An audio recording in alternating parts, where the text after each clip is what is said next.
What is going on, everybody? So, came back to the UK for like 4 weeks, so I thought it'd be really nice just to get a bunch of the team together and just go over training, go over intensity, things like that, get to know everyone, catch up, and for me to meet people for the first time, which was great. So we just came to Muscleworks, and honestly, everyone was good because everyone was different abilities. Like, everyone just came with different abilities, different like starting points, different things to work on, movements, training techniques, everything like that. So it was nice just to kind of like get everyone together and have a good little giggle, good little workout, put them through their paces on some of the movements. So it was fun. All I want to get used to is just getting used to hinge. It's just find an athletic stance in the ground. Think about chest up and just pull the shoulder blades back nice and strong, arms just neutral, and literally like you did just then. Keeping the knees nice and soft and just push your bum away. Just go as low as you comfortably can. But think about pushing your arms away. And then my hamstrings are firing about there, and I just want to push the bar through with my hips. Push my bum away, push my bum away, push my bum away. Keep the chest up.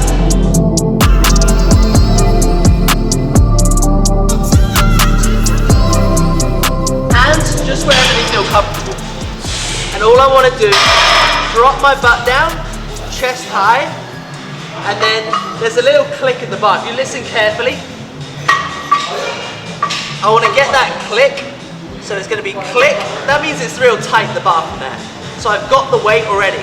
My shoulder blades back, my chest high. All I want to do is think about pushing my hips into the mirror.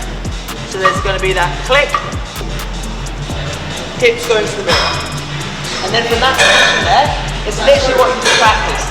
Soft knees, push your bum away, push your bum away, push your bum away. When you get to your knees, just bend at the knees. And then reset.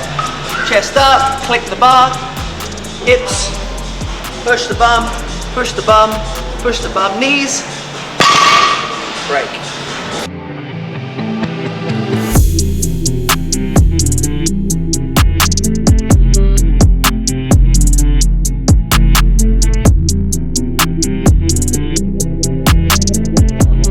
First set is the heaviest set. You shouldn't be able to do that again. So if it says 6 to 9, you do it for 2 sets, you can do the first set heavy. You shouldn't, if you do the second set, you shouldn't be able to reach that range. You should be able to do like 3. Because on that first set, you're fine. So what I want to do is use the next maybe 2 to 3 sets, just slowly increasing it.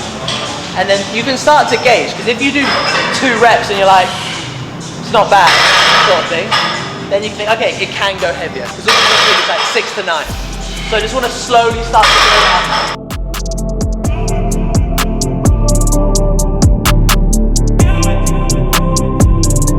If you've got deadlifts or like anything, even leg day, go for something flat. Because when you've got that runner, you've got all that spongy material.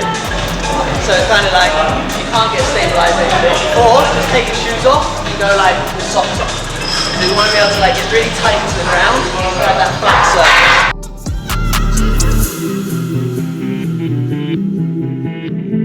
So all it does is grip the bar. Because at the end of the day, we don't want to work our grip. We want to work back, hamstrings, glutes, and things like that. That's the most important part. That's cool. But yeah, honestly, best thing you'll ever do.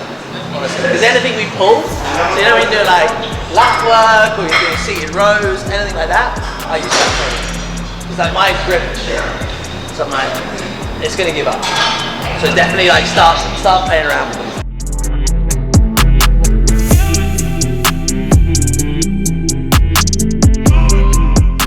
Sometimes you've got to pull back the weight because your technique gets better. So when you start the technique to improve, sometimes you have to get the back off the weight a lot more because you're connecting with things differently. So I think I've done that a lot of you anyway recently. So bring back the weight, start again from scratch. Strong head, strong head.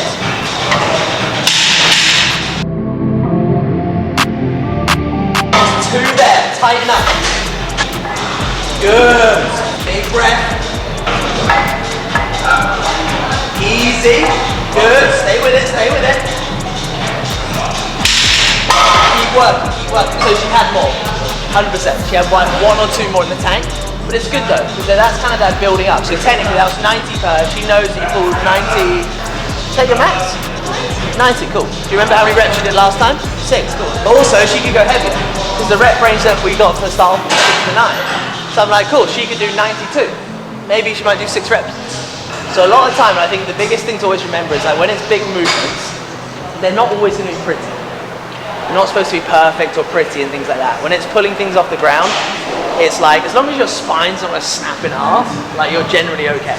So it's absolutely fine. Like things like this, like everything's engaging. Your whole posterior, so back, lower back, bum, hamstrings, quads because you're driving through, everything. So some days you're going to feel it differently. Like if you've had a bad night's sleep, you might feel it in your lower back a little bit more. Or if you've just maybe done a good back day or something like that, you might feel your upper back a bit stiff. So it's going to hit differently every time.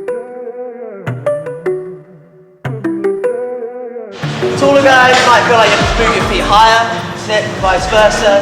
Girls most of the time have better hip mobility, things like that.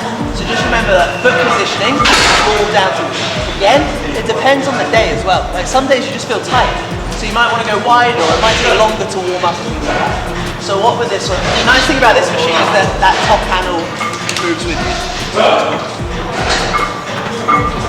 Hips and glutes, lock them down as tight as you can, and the whole time I want to be pulling my ass really hard. Pull my butt down as tight as I can, and then I want to imagine letting my knees really drift down.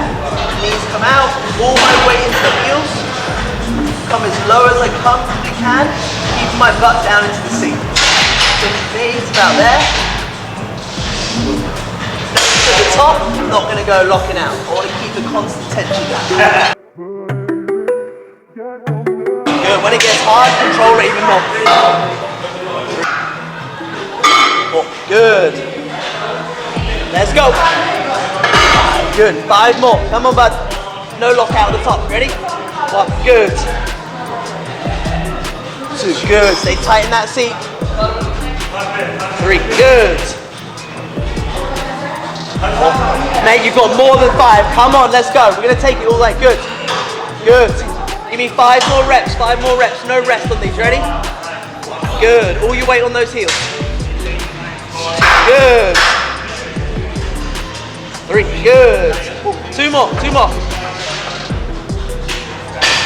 Good, last one. Easy, well done. Same setup. Imagine all a hack squat is a reverse leg press. Screw the feet into the ground, pull this down nice and tight. And then again, knees drive out. Sit. So actually from there, you see that my heels are lifting off. So actually, I want to take my feet a little bit higher.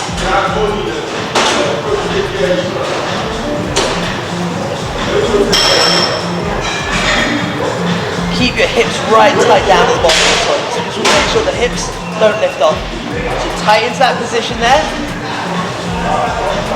Just before you lock out, there, straight back down into it.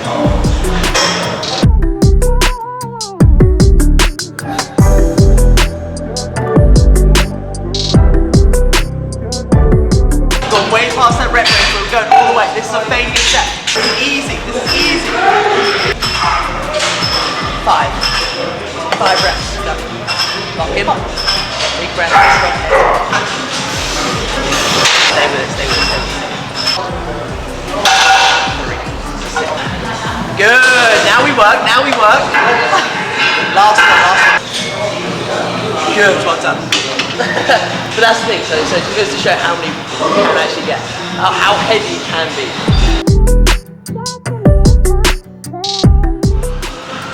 Easy, easy. Good, good. Let's go. 3 more, 3 more. And all your weight on those heels, drive through those heels. Good. Good, that's it. Just make sure you're pushing up on those heels. Last rep. And push up on those heels. There you go, relaxing.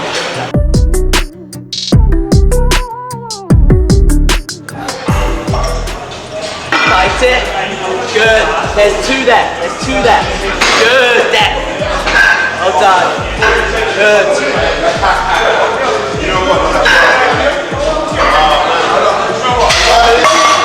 Fight it.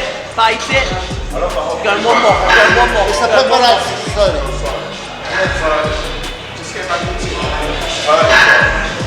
Control, control, control. Strong drive. Fight. fight, fight, fight, fight. When it starts to hurt, then start counting your reps. So it's like, if I gave you 10 reps when it starts to burn, now count 10 more reps. Because if you can do that, it just shows you what you can actually do. I always think of it like bringing it back to basics. Like, as humans, we used to run away from like fucking lions and shit. Do you know what I mean? We used to like hunt our own food. We just got weaker over time. And it is. That's it. Like when you start, like you know, when you start to push hard, I'm like, fuck, okay, that's how you do it. Sort of thing. So it's like, and you're capable of so much more. Like your strength is crazy. That's it. But also, it's intimidating as well. So say, for example, next time you come and use this machine, your minimum is that. That's it. Stay with it. Get it. Get back in. Get back in. Big breath. Compose. 2 reps deep. Good. The deepest rep you've ever done now. But the last rep. And.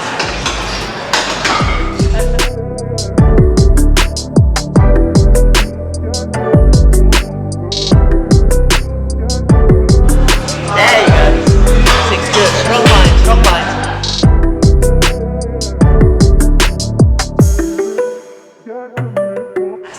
Start counting the reps now, here we go. No lockout. Straight back down. There. Straight back down, let's get it. Good, 2. Fight it, fight it, fight it. Good. Good, minimum of 5, let's get it. Good, control these. Just because it gets hard, you still want to stay in control.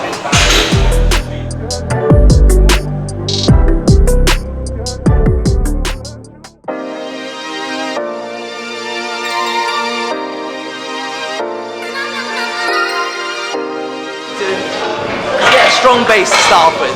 It's a bit of a high incline, so 45 degrees. Feet, screw them down into the ground nice and tight. Hips and glutes, shoulder blades, locking back nice and tight. All it is to start off with is just get used to the movement. So from there, nice relaxed shoulder blades. So what we want to make sure is when we press up, the shoulder doesn't lift off. So we don't want to keep that.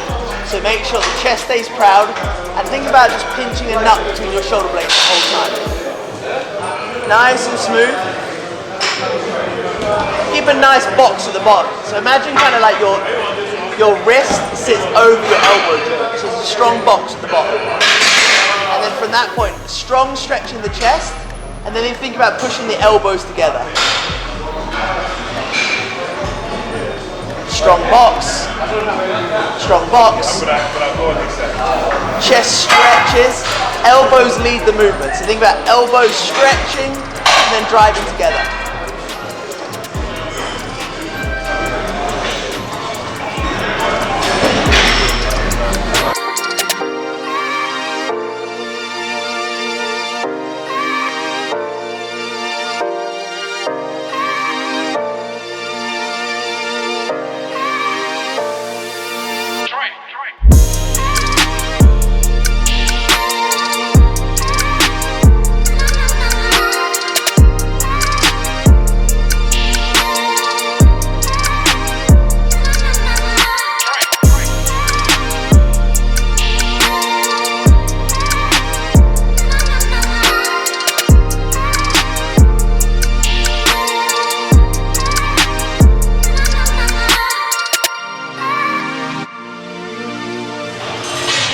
The best thing you do that I'll find is that you can do 45 incline on it. So set the bench here.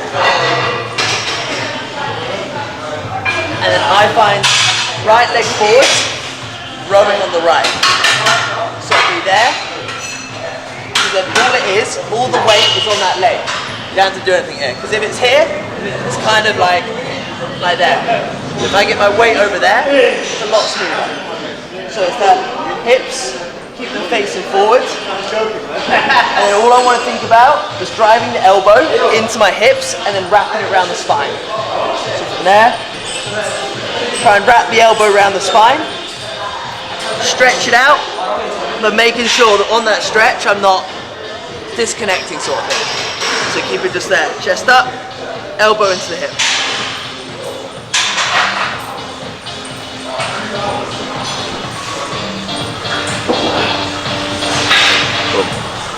It's a small movement. It's nothing massive. So it's literally there, making sure that you can get a little bit of a stretch, but as long as like you're not disconnecting the lat. That's what it's all about. And then just rowing it into that side pocket.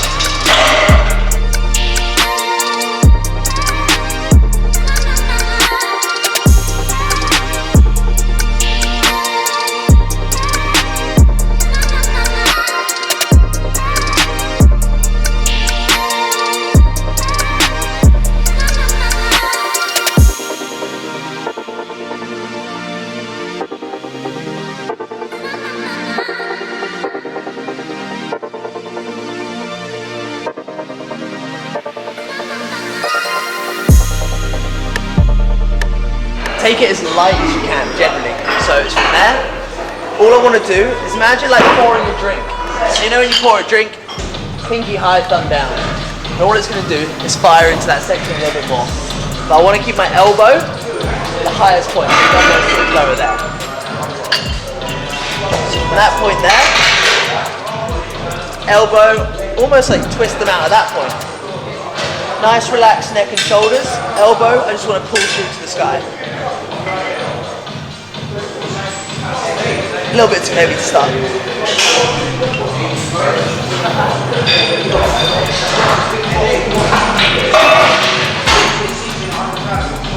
Imagine someone's got a string in their elbow and they just go, yeah.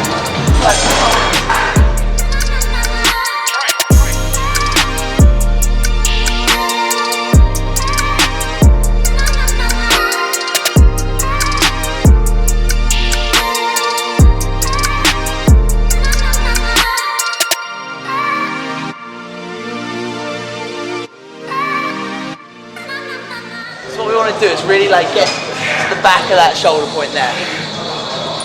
So if it's a crossover, set them like higher than your set shoulder sort of thing. I like it quite high. So it's there. Again, lead with your elbow. Shoulder blades back, elbows high, drive with the elbows.